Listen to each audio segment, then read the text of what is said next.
Hi, I'm Steve Harley, and you're watching Noise 11.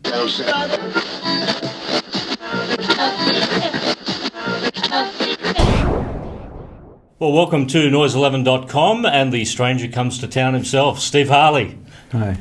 It's been a long time to get you down this far, isn't it? It's been more than half a lifetime. It is. Career's 39 years old. Yes. And I arrived here 24 hours ago. So great to see you in the Southern Hemisphere after all these years. Thank you. Because we've been listening to your music for so many years. Yeah. I mean, you know, there was that hit. That massive hit. Which one? Well, I do that. I could bump into someone saying, heard your song on the radio, and I would say, which song? I've made 13 albums, original songs. I've published 130 songs, 129, something like that. Yeah. And half the world and its grandmother thinks I only wrote one song. I'm used to it. It was a huge hit though, wasn't it? Yeah, and still is.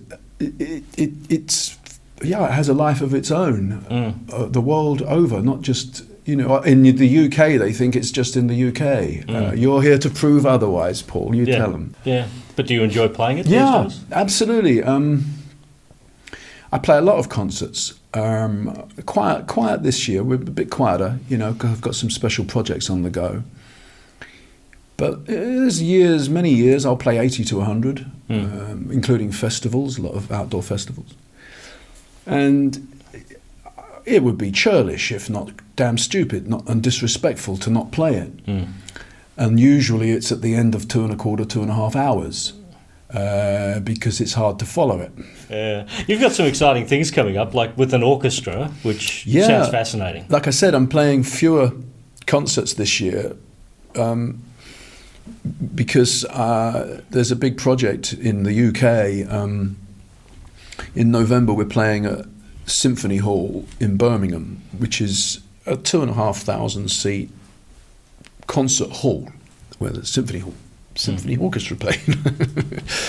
And I'm going to play with my band and a symphony orchestra and 12-piece choir. The first two Cockney Rebel albums, the Human Menagerie and the Psychomodo, which were both, as you probably know, quite heavily orchestrated. After all these years, I play at every concert, and Sebastian, for instance, is gigantic with us. You know, these days, my fiddle player can kick a couple of pedals and he's a string section. The keyboard, you hit the right buttons, this huge Korg Triton, and it becomes, we play like an orchestra on stage. It's enormous, a 6-piece rock band. But to do it with an orchestra and choir the way we did at Abbey Road, or actually that was Air London, that was Air Studios, the first album. But to do it the way we did it in 73, made that record, is going to be a big thrill. Yeah, but so we're not playing many concerts, because I thought that one, I just wanted to make sure it sold out. It's a lot of tickets to sell at quite a high price. It's an expensive show, so the ticket price is pretty high. And it's gone, sold out. Fantastic. Yeah, so going back and doing original albums like that, I would imagine that there must be songs that have probably never been played live before. You got it. It's interesting. There are 2 or 3 at least on the Human Menagerie that I haven't sung since 1973. That I would have sung them on stage in 73 with the original band when we were promoting that one album. When you're a new band and you're getting a lot of record company promotion or hype, as we were with EMI back then, you've only got an hour. You've got a 42-minute album. Your CDs are an hour long, but it was 42 minutes. You'd never put more than 21 minutes on the side of vinyl, unless it was classical, not with rock music, with drums and bass. So you've got a set that lasts 40 minutes, you know, and then with a bit of applause if you're lucky, and a bit of bunny, bit of chat. You know, you might have an hour-long show, but that's all you've got. So I would have probably sung them all. I can't remember, but I imagine we did them all then. But certainly since 73, there were 2 or 3 on the Human Menagerie, a couple on the Psychomodo that I've never sung live. So what does this mean about Stranger Comes to Town then? Like, if you're playing songs from that era for the very first time, I would imagine that, you know, not doing as many shows and, you know, getting the new record out, there'd be a lot of songs on here that may never get played live. Well, we play a long show. I haven't had a support band for a very long time. Mostly we have an interval, but I'm on stage for 2.5 hours, 2.25 to 2.5 on stage. We play a lot of songs, and on tour, we rehearse. We've got about 4.25 hours rehearsed. So a set list at the beginning of a tour, it might run for 3 nights. And I'll say in the dressing room on the 4th night at soundcheck or somewhere, look, you know, this really isn't working. No, it's no one's fault. It just doesn't gel with the set, or I'm not happy. What can I tell you? There's something in my psyche that in front of that audience each night, so far, I'm not happy with this. I don't want to sing it anymore. So you've got to find something else and put that in. And then this is the new running order, and the tour manager runs off to his computer and printer and prints out another 12 copies of that every day, you know, change it. And I change it most days in that you got it, and I then go up and we've rehearsed the whole of the Stranger Comes to Town album has all been rehearsed. Well, this band played it all. They made these tracks in the studio. So to rehearse them wasn't a big ask. It wasn't difficult for them. What's the Phantom of the Opera story? Rumour has it that it's history. Yeah, but you were almost it. Yeah. Well, it's in the history books. It's in the annals. It's because it's true. Yeah. What happened? Well, it just started in the 80s. My son was born in 82, and I'd had a very, very bad, big, wonderful, not bad, very busy, hectic, hedonistic 70s, of course. And I wanted a bit of a break from it all, and so he was born September 82. I didn't play between 82 and 89 really. A couple of guest appearances, for instance with Duran Duran. I played on big shows with them, but I wasn't touring, and so I was free and at a loose end, and all I remember is Mike Batt was producing it, the song for Lloyd Webber, the Phantom of the Opera single title,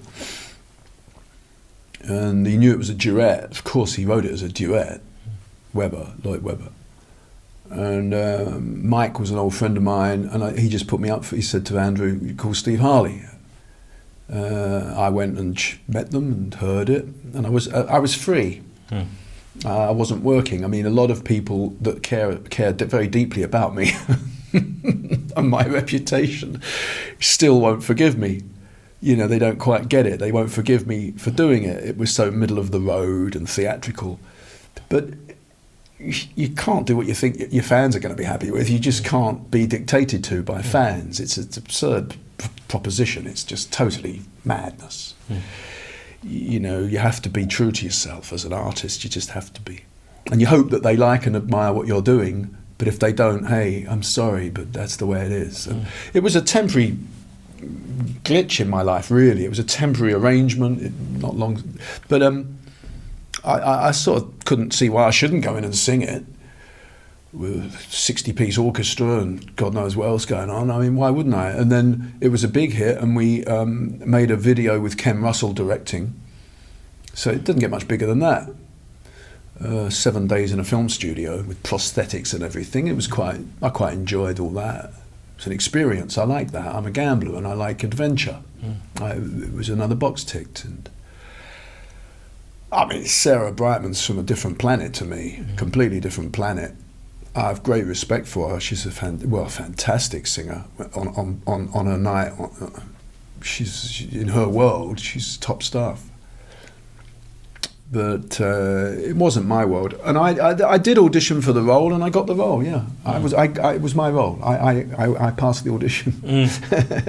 But before it was made public, Andrew is a terrifically clever marketing man, and he asked us. We signed contracts and agreed figures and everything. I had a theatrical agent come in to look after me, and before it was announced in public, he wanted to pick his moment. I don't know. I think Michael Crawford was bored on the beach in Bermuda after 3 years in Barnum, and said, "Who's your Phantom? I'd like to do it." And I think that was it. It didn't matter. I was doing interviews with Fleet Street, with the national newspapers, days later. "Oh, you must be really bitter about it," said one. And I said, "Well, no, why would I be bitter? well, you've been thrown out. Yeah, well, one door closes, another one will open. I'm a great fatalist. And they were all saying that to me. How long did it take you to get over it? How long did it take me to find a good contracts lawyer? 5 minutes. What's the problem here? They'll pay for it, don't worry. It's okay, it's business. To them, it's just business. Andrew and Cameron McIntosh, it's just business. No, I'm not offended, it's okay. I'm over it already. And that was it. Yeah. It wasn't for me. I'm a wandering minstrel, I've been in rock music since just out of short trousers, really. And we travel. I like a ticket.